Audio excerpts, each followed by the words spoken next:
On va le dire calmement, mais on va le dire qu'une fois. Les entreprises, TPE, PME, leur communication sur Internet, c'est quand même pas dingo. Tu as le savoir-faire. Eh ben nous, on va s'occuper de le faire savoir. Bienvenue dans la toile. Je m'appelle Pierre-Yves Pajot-Souriceau, je génère des millions de vues sur les réseaux sociaux de mes clients. Je m'appelle Maxime Lebas et moi, c'est des dizaines de milliers de visites chaque mois sur les sites internet de mes clients. Dans cette émission, vous allez apprendre à rendre votre communication sur Internet profitable. Et dans ce premier numéro, on va essayer de voir certaines bases. Et moi, je vais commencer avec une première question, Maxime. Quand on veut créer son site Internet, parce que quand on commence à vouloir communiquer sur Internet, c'est la première chose qui vient. Bien sûr. Faut que je fasse un site Internet. C'est hyper important. Si j'ai pas de site Internet, personne me verra. Qu'est-ce qu'on prend comme nom de domaine ? Est-ce qu'on prend le nom de sa boîte ? Est-ce qu'on prend le nom de son activité ? Comment ça se passe ? Et est-ce que c'est hyper important ? Alors, le nom de domaine, il est quand même important parce que c'est l'adresse de votre site internet. C'est comme ça qu'on va vous trouver. Ça va être un petit nom et puis une extension, un .fr, .com. Ce qui va être important aujourd'hui, c'est plus important de choisir le nom de la marque ou choisir le nom de l'activité. Je vais pas m'appeler siteinternet.com. Aujourd'hui, ça a plus son importance. Aujourd'hui, je dirais que le plus important, c'est prendre le nom de sa marque et une extension qui est adaptée à son activité. Ok, t'as un exemple à nous donner ? En fait, l'extension, ça va être soit des extensions géographiques, pays.fr, que tout le monde connaît. Mais si je veux faire un site pour les États-Unis, je vais prendre un .us, par exemple. Et si je veux une activité internationale, on va plutôt utiliser le .com. Donc, comme exemple, nous, on fait des sites internet plutôt à destination des entreprises françaises. Donc, ça va être soam.fr. Moi, naïvement, j'étais en train de me dire, bah ouais, mais s'il n'y a pas le nom de mon activité, j'ai entendu parler que les mots-clés, c'était important. Peut-être qu'on va pas me trouver. Alors, si je mets pas, par exemple, moi, dans mon site internet, je mets pas réseau ou vidéo, ça marchera pas. Alors, c'est dans le contenu du site internet que tu vas pouvoir gérer tes mots-clés, mais sur le nom de domaine, aujourd'hui, ça a plus son importance. Plus autant. Ça a été le cas. Ça a été le cas il y a quelques années. Aujourd'hui, franchement, ça change rien. Donc, si on résume, le nom de domaine, c'est important de choisir, de mettre en avant sa marque, de choisir la bonne extension, donc c'est le .fr, .com, US, en fonction de là où on bosse, et les personnes qu'on veut toucher. C'est ça.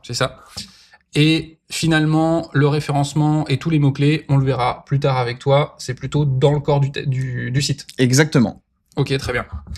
Allez, à ton tour. Alors, moi, Pierre-Yves, j'avais une question, parce qu'on m'a toujours dit, il faut communiquer sur les réseaux. Mais franchement, je raconte quoi ? Alors si t'as bien compris déjà que c'était potentiellement important pour toi de communiquer sur les réseaux sociaux, derrière, qu'est-ce que tu vas raconter ? On peut commencer par des choses simples, mais il faut pas réinventer la roue, en fait. Il faut que tu parles de ce que tu connais. Il faut que tu parles de ton expertise. Là, on s'adresse à vous, chef d'entreprise. Vous avez un domaine d'activité. Vous devez théoriquement bien le maîtriser. Et donc, c'est ça qui va être intéressant. De montrer votre expertise, de montrer votre légitimité, et d'apprendre aux gens des choses qu'ils ne connaissent peut-être pas sur votre activité. Si vous êtes expert dans votre domaine, il y a des choses qu'il n'y a que vous qui connaissez. Et c'est ce point-là qui est important. Qu'est-ce qui vous rend unique ? Ok, mais moi, si je parle de moi, ça va pas intéresser les gens. Si tu parles de toi, c'est-à-dire de ta vie ou de mon entreprise, de ce que je fais, ça va pas les intéresser. Tes clients, ils te posent jamais de questions ? Souvent quand même. Ok. Et ça, par exemple, ça peut être une première source de contenu, d'idées de contenu. Les idées qui sont récurrentes, qui viennent tout le temps, ça peut devenir un bon contenu. Vous prenez texto la question que vous pose votre client ou vos clients régulièrement et vous y répondez simplement face caméra et vous verrez que vous allez toucher directement votre cible. Parce que ça les intéresse. Une autre source intéressante de contenu que tu peux faire, en fait, c'est dans ton boulot, j'imagine que tu as des anecdotes. Il y a des moments qui peuvent être marrants, soit des moments de difficulté, etc. Tout ça, c'est des choses qui peuvent être intéressantes. Souvent, on parle dans le contenu de faire du storytelling. En gros, les gens confondent raconter leur vie et raconter une histoire de leur entreprise ou de leur aventure entrepreneuriale. Le fait que tu préfères les croissants ou les pains au chocolat ou les chocolatines, ça, on s'en fout complètement. Par contre, le fait que tu aies rencontré telle difficulté avec tel client et que finalement tu aies trouvé une nouvelle solution innovante, là, ça montre que tu es capable de rebondir, que tu as de la jugeote, que tu es proactif, etc. Donc ça met en avant tes capacités. Donc il faut pas hésiter des fois à parler de moments difficiles ou des moments où ça s'est pas bien passé et d'expliquer comment tu as trouvé des solutions. Voilà, ça, c'est une première chose. Voilà, ton expertise, qu'est-ce qui te rend unique, des anecdotes et les questions de tes clients. Et là, franchement, tu peux avoir pas mal de contenu. Mais qu'est-ce qui t'arrive ? Je crois que j'ai fait une grosse connerie. Me dis pas que t'as pris un site en location, je t'avais dit de pas le faire. Bah ouais, mais les mecs, ils étaient convaincants, et puis ça avait l'air hyper simple. Ils me disent, tu s'occupes de rien, je s'occupe de tout. Mais là, j'ai l'impression d'être un peu prisonnier maintenant. Bah c'est ça, tu vas être engagé pour, allez, 4, 5 ans. 5 ans? 5 ans de prison, c'est ce que t'as pris. 50 tôles, le même site internet pendant 5 ans. Oh la vache. Et t'es condamné à payer la même somme pendant ces 5 années. Ouais, mais ça va pas être trop cher. Alors si tu mets bout à bout, si, c'est bien plus cher qu'un site qui t'appartiendrait. Et puis en plus, ce site internet, si demain, après ces 5 ans, tu veux le redonner à quelqu'un, Ouais. je peux pas le faire, une personne pourra le faire, parce qu'il appartient à la société qui te l'a créé. Il est pas à moi? Non, il est pas à toi. Après toutes les thunes que je leur ai données? Exactement. C'est pour ça qu'on appelle ça un site en location. C'est des contrats de location que tu signes avec eux et ils te louent le site internet et aussi le nom de domaine. C'est-à-dire que demain, quand tu veux récupérer ton site, t'es Ouais. même pas sûr de récupérer le nom de domaine. Ok, donc en gros, ça veut dire potentiellement, faut que je change de nom de boîte, quoi. Pas loin. Oh non, putain. T'inquiète pas, il y a la technique. Tu mets un -44 et c'est parfait. Un tiret 44, c'est quoi ça? Le nom de ta boîte, -44.fr. Et il y a vraiment pas de solution pour en sortir? Certaines sociétés peuvent te laisser partir avant. Ouais. D'autres Moyen en peuvent, finance, j'imagine? bien sûr, Ouais. c'est pas gratuit. Ok, D'autres refuseront. très bien. Bon. Donc, si on résume, peut-être éviter ce système-là? C'est un peu mieux. Le but, c'est plutôt que le site t'appartienne. Comme ça, t'es pas condamné avec la personne qui te crée la société. Et surtout que, eh bien, le site internet t'appartienne aussi. Parce qu'il y a d'un côté l'hébergement, de l'autre la création du site. Ok. Ça, c'est un peu technique, on en reparlera après. Effectivement. Ok, cool. Bon, bah, je vais aller retirer mes menottes et je vais aller gueuler auprès de qui de droit.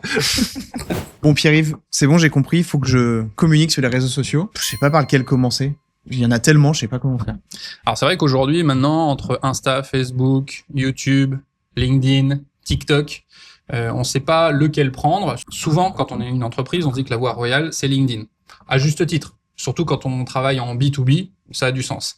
Mais il y a beaucoup de boîtes qui font du B2C, donc auprès de particuliers.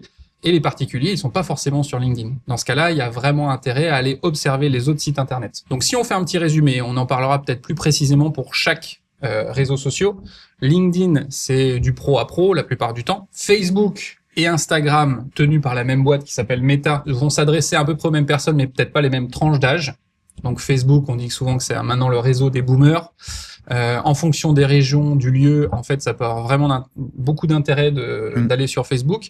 Une particularité intéressante de Facebook, c'est qu'il y a les groupes, avec souvent des groupes d'actualité, de promotion. Et donc, si on arrive à glisser ces contenus dans ces groupes-là, on peut vraiment toucher des cibles très précises au niveau géographique. Donc ça peut être intéressant. Instagram, on va aller chercher et peut-être que je me trompe, je suis peut-être déjà encore trop jeune, etc., mais du 25, 35, 45 ans. Et TikTok, qui est souvent décrié par les plus anciens, mais vous serez étonné de voir que maintenant des grosses boîtes, même de luxe, vont sur TikTok et font du contenu sur TikTok. Alors après, il y a un contenu peut-être plus spécifique à faire. Et YouTube. YouTube est hyper intéressant si vous avez envie vraiment de vous investir dans la création de contenu et créer du contenu qu'on appelle evergreen, c'est-à-dire du contenu qui va durer dans le temps.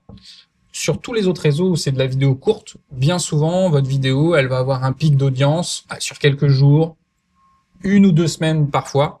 Sur YouTube, c'est du contenu plus long, qui demande plus de travail initialement, mais il y a des vidéos qui, 2, 3, 4, 5 ans plus tard, vous rapportent toujours du trafic et des clients. Okay. Donc, ça dépend de votre investissement, de votre public et de l'énergie que vous voulez y mettre, en fait, concrètement. Okay. Pour une TPE, PME qui débuterait, je pense que le plus classique, la stratégie simple et efficace, une page Facebook, une page Insta, reliée sur ce qu'on appelle Meta Business, ce qui fait que vous pouvez poster sur les deux sans plus d'efforts. Et je pense que le gérant ou la gérante de la boîte devrait avoir son compte LinkedIn pour redistribuer le contenu ou repartager le contenu sur son post LinkedIn pour toucher les chefs d'entreprise à côté. Ok, donc si je résume, ça va dépendre de ma cible, du temps que je veux y passer. Ouais. Et au minimum, Facebook, Insta connectés ensemble. Ouais. Et puis, le dirigeant, la dirigeante peut aller directement créer son profil LinkedIn pour l'animer un peu plus. C'est ça. Et après, on verra plus tard ce que j'appelle moi la pyramide de contenu. Alors, comment, à partir d'une idée, j'arrive à créer du contenu un peu pour toutes les plateformes sans devoir y passer des heures et des heures. Voilà, le premier épisode de La Toile est terminé. C'était des conseils simples, pratiques à mettre en action rapidement. Si vous avez des questions, n'hésitez pas à les mettre en commentaire ou alors à nous envoyer des messages privés directement. Ce sera avec grand plaisir qu'on y répondra. Si vous trouvez l'initiative intéressante, n'hésitez pas à le partager. N'hésitez pas à en parler autour de vous, nous ça nous envoie de la force, c'est gratuit pour vous et nous ça nous apporte beaucoup. Si vous avez envie qu'on aborde des sujets plus précis qui correspondent à vos problématiques dans votre entreprise, n'hésitez surtout pas à nous poser la question. On y répondra avec plaisir. Et n'oubliez pas, vous avez le savoir-faire. Nous on vous apprend à le faire savoir.